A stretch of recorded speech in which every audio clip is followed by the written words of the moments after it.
We did. నేను ఒకటి చెప్తాను అండి, I can tell you one thing very clearly.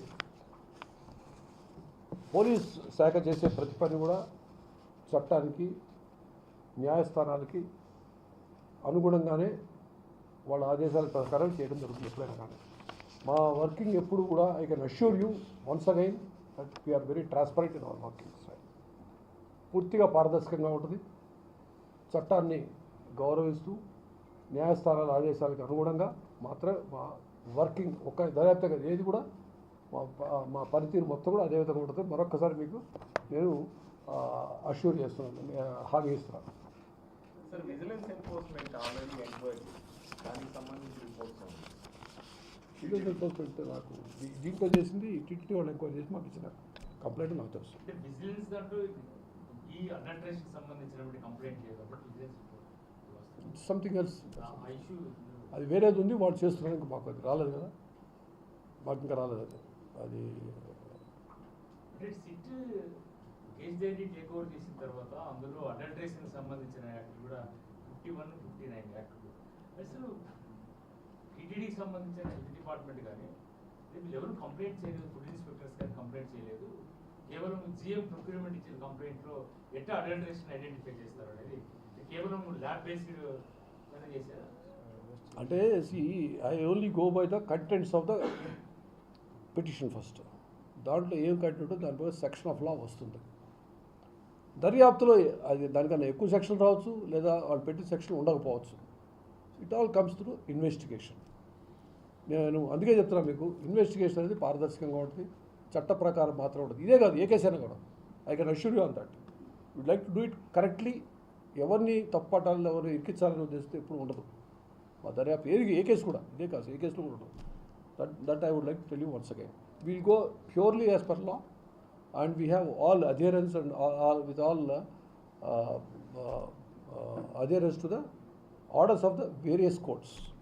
న్యాయస్థానాలు ఇచ్చేటువంటి ఆదేశాలకు అనుగుణంగాను, ఆ తర్వాత చట్టాలకు అనుగుణంగా మాత్రమే పనిచేస్తాం. సార్, ట్రాన్స్పరెంట్గా ఉంటుంది అంటున్నారు. పోలీస్ డిపార్ట్మెంట్ ఏదైనా అప్పీల్ చేస్తుందా? సిట్ ఎంక్వైరీ జరుగుతున్నప్పుడు పెద్ద ఎత్తున లడ్డు ప్రసాదం పక్షులకు సంబంధించి మనోభావం పెద్ద ఎత్తున ట్రోల్ అవుతుంది చాలా వరకు మీడియాలో కానీ సోషల్ మీడియాలో. అంటే what I want certainly we're మేము ఉండబట్టే మా కౌన్సిల్ మాకు చెప్పింది. Our council is representing, we have a council in supreme court. మాకు ఒక లాయర్ ఉండబట్టేగా తెలిసింది. మాకు మేము అప్పీల్ చేయాల్సిన అవసరం లేదు. అక్కడ విచారణ ఉంది. ఎవరైతే పిటిషనర్ వేశారో వాళ్ళ తరపున లాయర్లు ఉంటాడు, మా తరపున స్టేట్ తరపున లాయర్ ఉంటాడు. State police is always represent by the state. So lawyer ఉంటారు, మా లాయరు వాళ్ళ లాయరు. మాకున్నటువంటి వాస్తవాలు సుప్రీంకోర్టు జడ్జి గారి ముందు ప్రవేశపెట్టినప్పుడు ఏది కరెక్ట్ అనిపిస్తే అది చేస్తాం. ఇంకా అప్పీల్ చేయాల్సిన అవసరం లేదు, ఇంకా విచారణ పూర్తి కాలేదు, ఆర్డర్ రాలేదు. అదే నేను చెప్పేదల్లా ఒకటే, సమయంలో మనం పాటించాలా నెంబర్ 1. నేను చెప్తుంది ఎందుకంటే అంత పారదర్శకంగా మాత్రం ఉంది. ఎవరిని ఎప్పుడు మేము ఈ కేసే కాదు, ఏ కేసులో కూడా ఎవరిని ఫిక్సప్ చేయాలని కానీ, వాళ్ళని ఏడిపించాలని కానీ, వాళ్ళని ఇబ్బంది పెట్టాలని కానీ ఉండదు. That much I can assure you. Okay, అవగాహన కోసం, పూర్తిగా మా అవగాహన కోసం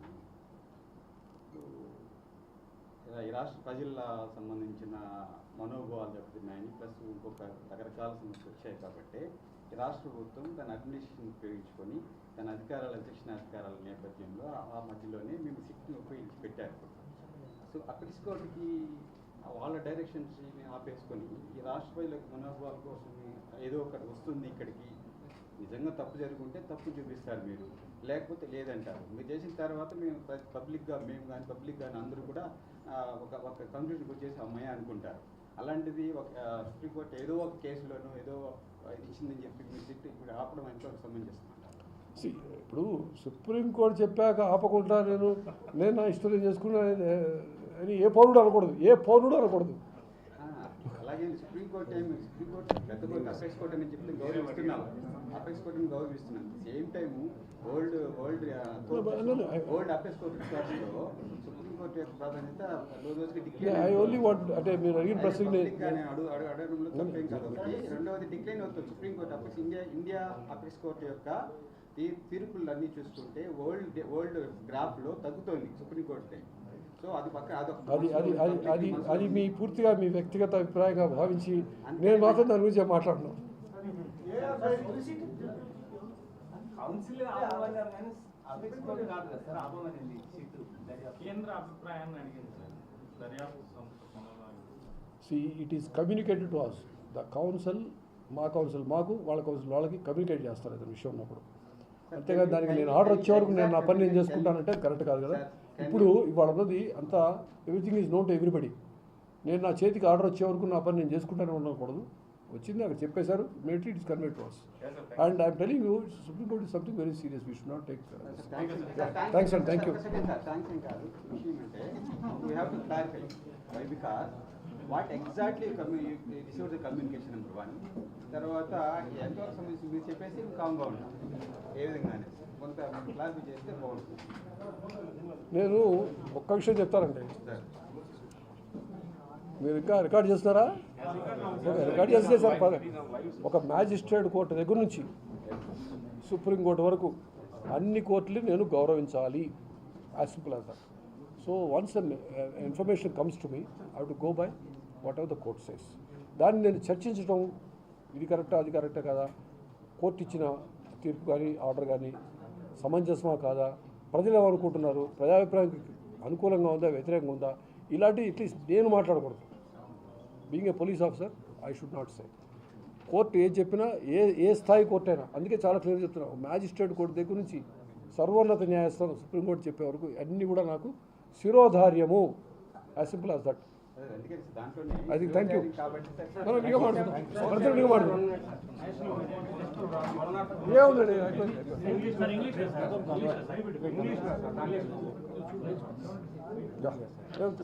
మనం నిఘా మాట్లాడుతున్నాం.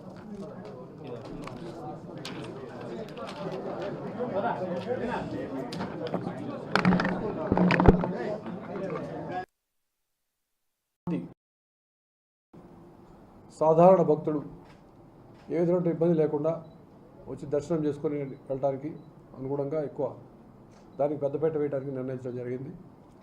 సాధారణ భక్తులు ఏ విధమైన ఇబ్బంది లేకుండా, అసౌకర్యం కలగకుండా వారికి మేము సెక్యూరిటీ పాయింట్ ఆఫ్ వ్యూలో అన్ని జాగ్రత్తలు తీసుకుంటూనే, అంటే ఫ్రిస్కింగ్ అది ఉంటుంది ఖచ్చితంగా, దాంతోపాటు అన్ని ఫ్రిస్కింగ్ కానీ వాళ్ళని చెక్ చేయడం కానీ ఉంటుంది.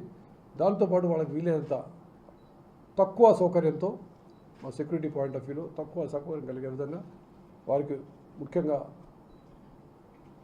వాళ్ళు వచ్చేటువంటి ఆలోచన, వాళ్ళు వచ్చేటువంటి పర్పస్ సరిగ్గా సాల్వ్ అయ్యే విధంగా, వాళ్ళకి పర్పస్ అయ్యే విధంగా, ఏ విధమైనటువంటి ఇబ్బంది లేకుండా వాళ్ళకి దర్శనం కలగాలని మేము మా ఎంటైర్ ప్లాన్ దానికి సంబంధించి ఉంటుంది. అదేవిధంగా సస్పెక్ట్స్ ఎవరైనా వచ్చి ఇక్కడ ఇంతకుముందు నేరస్తులు కానీ దొంగతనాలు చేసేవాళ్ళు కానీ ఇంకోటి కానీ జరగకుండా, అటువంటి ఇబ్బంది లేకుండా వారికి సేఫ్గా వచ్చి వెళ్ళిపోయే విధంగా అన్ని ప్రయత్నాలు చేస్తూ ఉంటాం. దీంతోపాటు సీసీటీవీ కెమెరాలు ఆల్రెడీ ఉన్నటువంటి 2700 చిల్లర కెమెరాలతో పాటు మేము ఇంకా అడిషనల్గా బాడీ వార్న్ కెమెరాస్ అయితే ఇంకా కొన్ని కెమెరాలు వాడుకుంటూ, అదేవిధంగా మా దగ్గర ఆధునికమైనటువంటి finger print identification system, mobile device ఉంటాయి. ఆ డివైసెస్ ద్వారా అంటే ఎవరైనా కనిపించగానే నీ పేరు ఏందా అంటే వాడు తప్పు పేరు చెప్తాడు, అది ఇంకేదో చెప్తాడు, అది నమ్మేసి వదిలేస్తే it can be A problem for me. అట్లా అని చెప్పేసి అమాయకుడిని ఎక్కువ వేధిస్తే అతనికి ఇబ్బంది. కాబట్టి ఆ మొబైల్ డివైస్లో అతని ఫింగర్ ప్రింట్ కానీ చెక్ చేసినట్లయితే, ఆల్రెడీ మా డేటాబేస్లో ఉన్నట్లయితే అతను పక్కా తీసుకుని మిగతా విషయాన్ని విచారిస్తాం. ఎందుకు వచ్చావు, ఏంటి ఇక్కడ ఎందుకు వచ్చావు విచారణ. సో మొబైల్ డివైస్లో ద్వారా అతనికి ఉన్నటువంటి ఫింగర్ ప్రింట్ తీసుకుంటాం వల్ల మేము అతను ఏ విధమైనటువంటి సస్పెక్ట్ అవునా కాదా అన్న విషయం అప్పటికప్పుడే చెక్ చేసి అప్పటికప్పుడే అయిపోద్ది, కొన్ని సెకండ్స్లో వచ్చేస్తుంది ఇన్ఫర్మేషన్. సో ఆ విధంగా మొబైల్ డివైస్ కొన్ని వాడుకుంటాము. దాని విధంగా నేరస్తులు ఇక్కడికి వచ్చి ఏ విధంగా ఇబ్బంది కలిగించకుండా, ప్రయాణికులకు ఏ విధంగా ఇబ్బంది కలగకుండా చూస్తాము. అదేవిధంగా ఏదైనా సోషల్ మీడియాలో జరుగుతున్నటువంటి చర్చల గురించి కానీ, వాళ్ళ గురించి ఆలోచనలు కానీ, ప్లాన్స్ కానీ తెలుసుకోవడం.